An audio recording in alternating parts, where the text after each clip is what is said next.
Thanks for checking out this haul video. So I'm going to go over this stack of Criterion films that I ended up picking up through the Barnes & Noble 50% off Criterion Blu-ray and 4K sale that they ended up having. Very excited about what I was able to pick up. A few of these are films, actually two of these are films that I have already had before. I've watched so many times, but I only have them on VHS actually. So it's well overdue time to kind of make that upgrade. And then the other three films are ones I've never seen before, but I've heard great things about. So I'm going to go over these. The first one, oh, and this is, as I typically do with these types of things, it is in order of what I'm least excited about to most excited about, but I'm obviously very excited about all these because I chose to purchase them. Plus, there were other films I really did want to buy, but I was trying to not go too wild. There were other ones that I really wanted off the top of my head. Blue Velvet, which I ended up not purchasing, and Videodrome, which I also didn't purchase, but at some point I will. So the first one I got was, whoops, jeez, blooper, Trainspotting. I love Trainspotting. There was a time in my life that I was watching this a lot. It's a very fun film. Well, not fun. Fun to watch. Subject matter, not fun at all. Pretty terrible. This is one of the films that on VHS, I would watch a portion of it at night. And then when I got tired, turn it off and go to sleep. And then I would, just watch it in installments every single night until I finished it. Then rewind it and start that process over again. There were three films I did that with. This film, Fight Club, and the next film that I also got from this Criterion sale. So you'll see they all are they're all very bleak. They're very terrible, bleak films. Like good films, but subject matter wise, terrible, bleak films. And my best friend had pointed that out to me, and I was just like, yeah, I mean, it says a lot about me, but So anyway, Trainspotting's awesome. I'll read it for everyone. Oh, if people want to see on the inside. Ooh, there's a nice booklet. Yeah, nice design in there. A jolt of adrenaline shot straight to the heart of 1990s British cinema. This darkly funny adaptation of Irvine Welsh's novel was a major breakthrough for director Danny Boyle, producer Andrew McDonald, and screenwriter John Hodge. With live-wire energy and stylistic verve, Trainspotting bounces across the life and times of Mark Renton, a Scottish heroin addict who, along with his misfit mates, gets high, gets in trouble, gets clean, and gets high again, all in a bid to outrun the banality of modern existence. Kinetically cut to an iconic soundtrack of techno, rock, and Britpop, this indie phenomenon chooses life in all its ugly, beautiful, terrifying exhilaration. If you haven't seen it, it's a very good film. My favorite Danny Boyle film. I know a lot of people would say 28 Days Later, but this is my favorite. So yeah, Trainspotting. And the next one was one of those movies I was watching all the time, only have it on VHS, but I love it. Fear and Loathing in Las Vegas. This is a wild one, a Terry Gilliam film that is just, well, wild. Love the artwork, the Gonzo-style artwork that is very much synonymous with anything Hunter S. Thompson. I have read the book, actually, by the way. Another booklet in here to read about that. Is this any different on the inside? No, it's exactly the same as the front. That's kind of weird. Oh, that's probably because if you got the 4K, there's a slipcover. That's the thing. I did Blu-rays for these just because I didn't want to go too wild on cost. And Blu-ray's fine for me at the moment. All right, so Fear and Loathing in Las Vegas. It is 1971, and journalist Raoul Duke barrels toward Las Vegas, accompanied by a trunk full of contraband and his slightly unhinged Samoan attorney, Dr. Gonzo, to cover a motorcycle race. What should be a cut-and-dried journalistic assignment quickly descends into a feverish psychedelic odyssey. Director Terry Gilliam and an all-star cast headlined by Johnny Depp and Benicio del Toro show no mercy in bringing Hunter S. Thompson's excoriating dissection of the American way of life to the screen, creating a film both hilarious and savage. Yeah, and it is kind of like funny, but it's also like frantic and wild and weird, and it's fun. So excited to have this, not just on VHS. All right, so the next one, we're starting to get into the movies that I haven't seen before, but I heard great things about, so I wanted to pick them up. The first one is Bound. Now, this has, Joe Pantoliano, Gina Gershon, Jennifer Tilly. Heard the performances in this are great. Heard it's kind of like a noir-ish film, maybe. So yet another. Oh, there actually isn't much of a booklet in here. Is there much of anything to see behind here? Oh yeah, there's a little bit. Oh, you probably didn't see that because of the glare. I like the rope on here. I assume someone gets tied up. Someone is bound.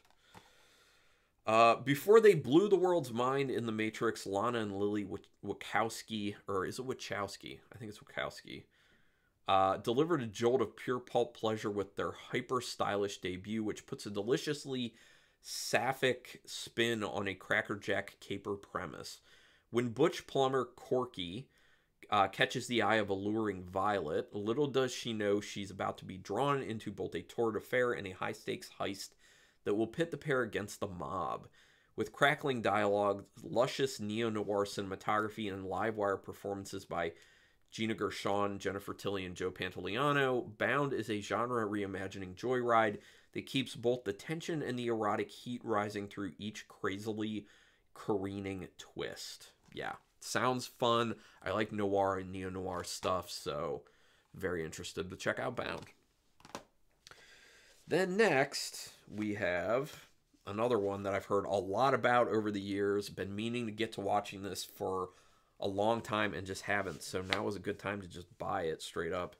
Repo Man. And man, this slipcover and that cover look phenomenal. I love the black and like the neon green. It's so cool. Repo Man. And then you open it up and we got this. We got this. This looks so good. There is a booklet, a very large booklet inside here. Yes, it's Emilio Estevez. And then this stuff. Man, they really went all out on this one. They really did. It looks great. It looks super cool. So let's go ahead and read about... Oops. If I can get this back in there.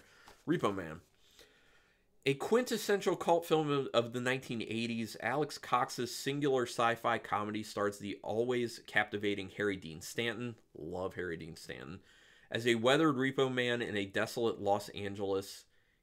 And Emilio Estevez as a nihilistic middle-class punk he takes under his wing. The job becomes more than either of them bargain for when they get involved in repossessing a mysterious and otherworldly Chevy Malibu with a hefty reward attached to it. Featuring the ultimate early 80s LA punk soundtrack, this grungily hilarious odyssey is also a politically trenchant take on President Reagan's domestic and foreign policies. Interesting.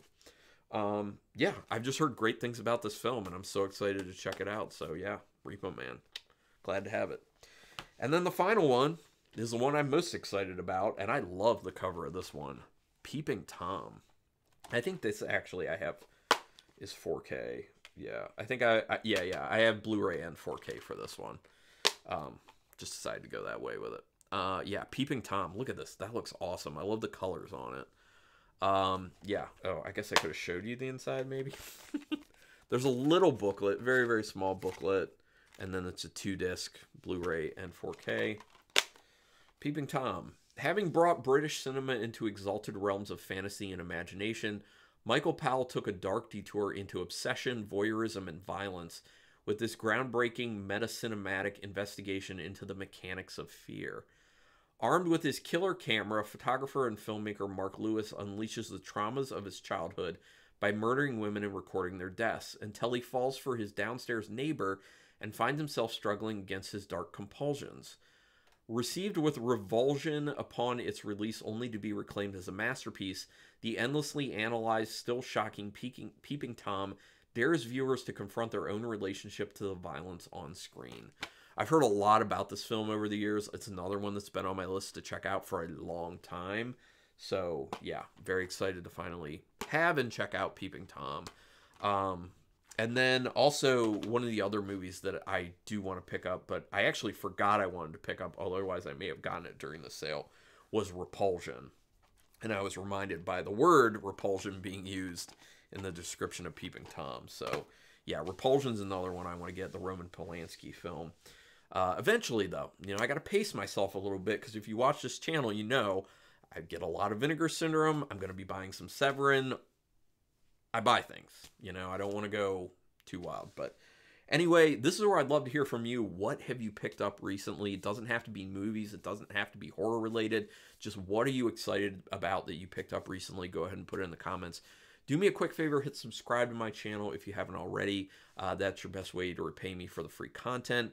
You can hit the thumbs up on this if you want to help me with that YouTube algorithm, and you can hit the notification bell button if you want to know when I'm putting up new videos.